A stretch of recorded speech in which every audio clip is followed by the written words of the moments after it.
Hey everyone, Carlos here. Welcome to the channel or welcome back to the channel. Today I'll bring you a very short video with just a little trick that I came up with, and maybe you can also use it to reuse some gear that you already have and maybe it's locked in a drawer, maybe it's not working perfectly like mine wasn't.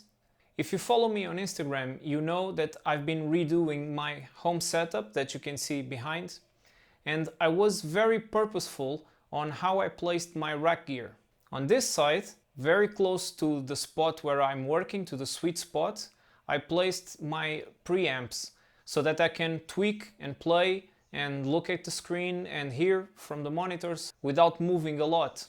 On that side, that you cannot see very well right now, I placed things that I was not going to use very often. So my interface, the power conditioner, the patch bay, so stuff that I was probably going to just press the button to power it up and leave it alone for the rest of the session. There was only just one detail that I didn't consider. I got the Focusrite 18i20 and both the volume for the monitors, the volume for the headphones, and also the headphone connection is on the right side of the interface. So now all of that is on the farthest side from where I sit when I'm playing and recording. That means that I really have to stretch my arm every time I want to change volume, every time I want to plug or unplug my headphones and all of that, and that's not practical at all. Okay, no problem, I just get a monitor controller with a headphone out, I connect the monitor controller to the monitor out on the interface and just work with the monitor controller. But monitor controllers with headphone outputs are not cheap. They can run you upwards from 150 euros, and I really did not want to spend that money.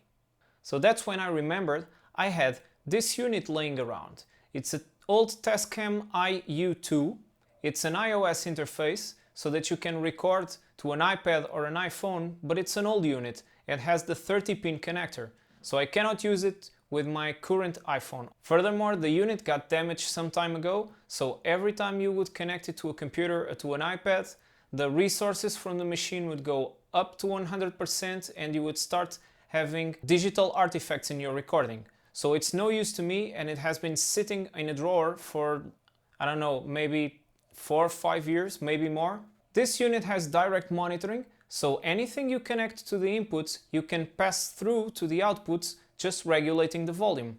Also, you can send those inputs to the headphone out and also regulate the volume.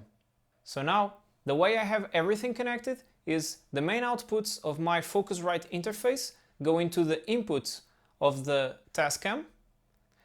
I put the direct monitoring to 100%, so everything that goes into the input goes directly to the output. My outputs from the Tascam are connected to the power amp for my monitors, and I also have my headphones connected to the headphone out. This means that everything that comes from the Focusrite, I can select the volume that goes to the power amp, I can select the volume that goes to the headphones. Basically, now what I have is a headphone monitoring unit that cost me zero, it was useless to me otherwise, and now it's being used. So there you go. Maybe you also have a 2-channel interface laying around that you don't use anymore, and maybe now you can use it as a headphone monitoring unit or as a monitor controller, just like I did. Hope this was useful for you, and see you in the next video.